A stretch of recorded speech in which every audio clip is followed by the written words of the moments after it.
నమస్తే welcome to business weekend.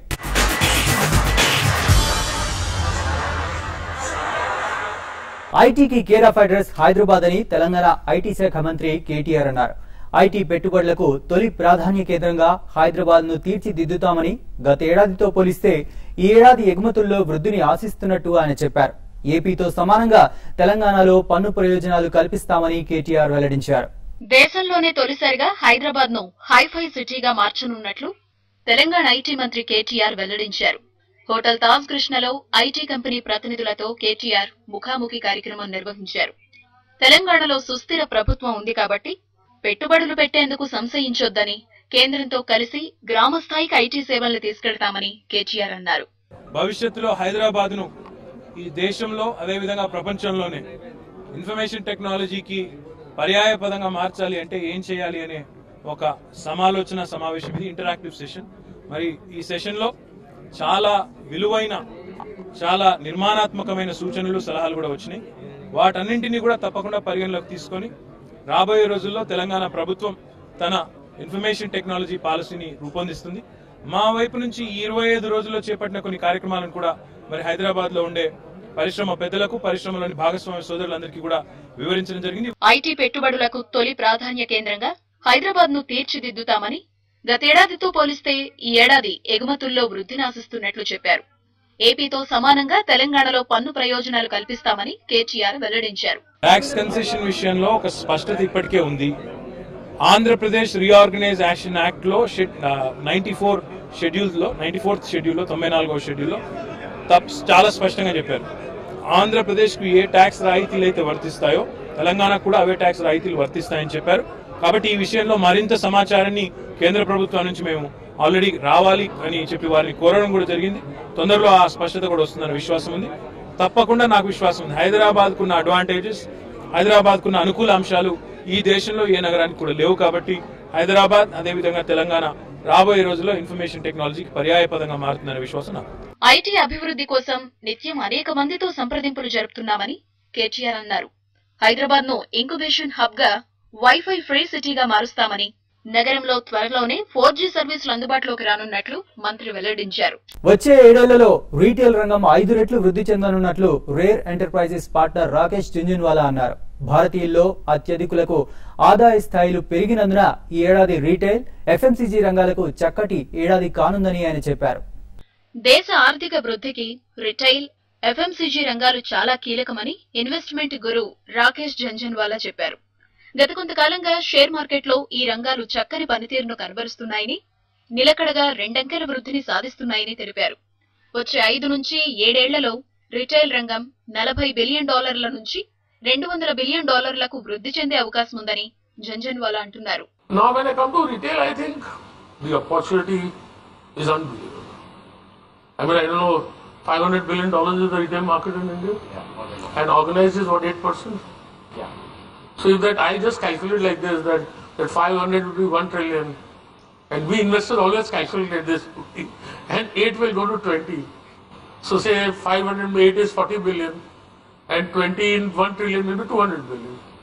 So I'll be disappointed if you are not 5 times the size in 5, 6, 7 years. So I think that's the opportunity.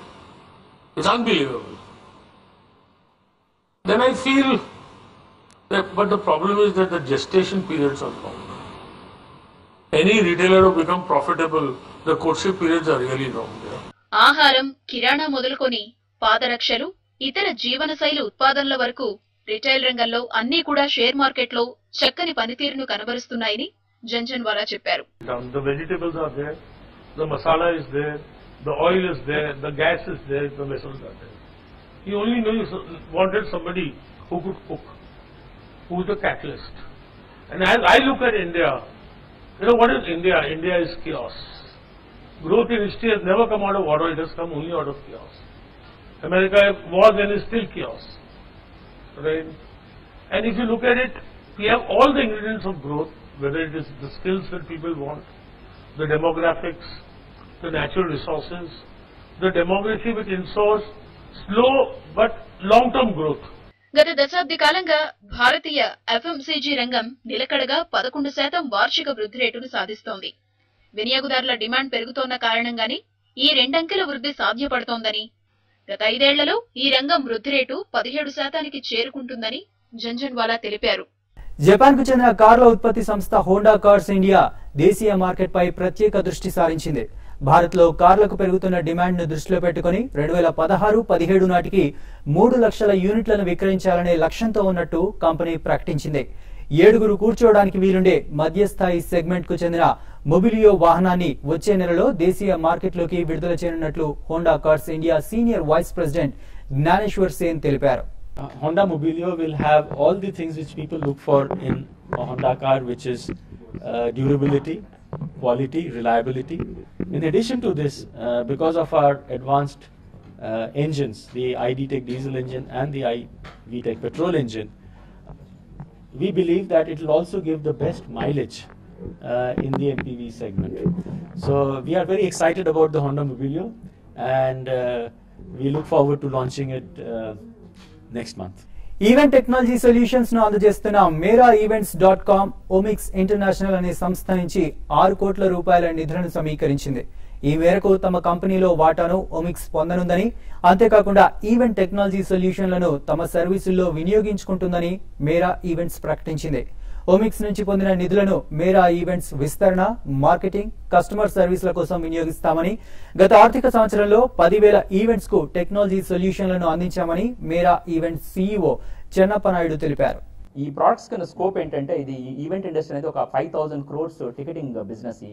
ఒక event industry ticketing మాత్రమే. ఇప్పుడు మన bus tickets, movie tickets, లేకపోతే train tickets అలా అమ్ముతాము.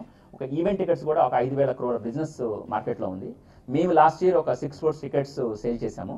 ఇప్పుడు కరెంట్గా every month ఒక 1 crore plus tickets sale చేస్తున్నాము.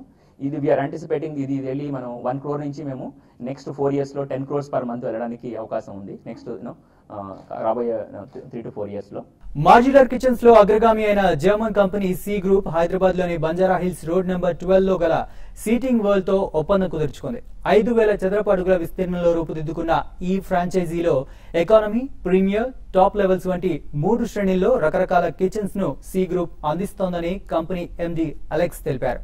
త్వరలో ఆంధ్రప్రదేశ్లోని విజయవాడ, వైజాగ్లలో తమ కంపెనీ సీటింగ్ వరల్డ్ తోనే ఫ్రాంచైజీలను ప్రారంభించనున్నట్లు ఆయన వెల్లడించారు.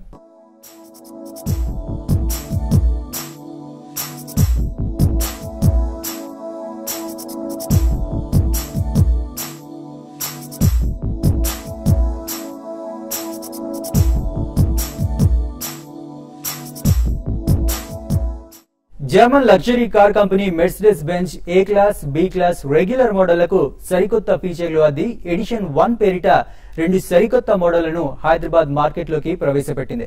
3 డిఫరెంట్ కలర్స్ తో కేవలం డీజిల్ వెర్షన్ లోనే ఈ ఎడిషన్ 1 మోడల్స్ లభించనున్నాయని మెర్సిడెస్ బెంజ్ ఇండియా ప్రతినిధి బోరిస్ ఫిట్జ్ తెలిపారు.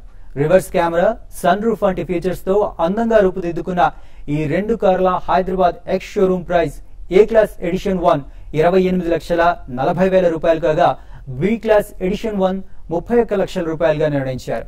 ప్రతి మోడల్ కి కేవలం 100 యూనిట్ల కార్లు మాత్రమే ఇండియాలో అందుబాటులో ఉన్నాయని కంపెనీ తెలిపింది.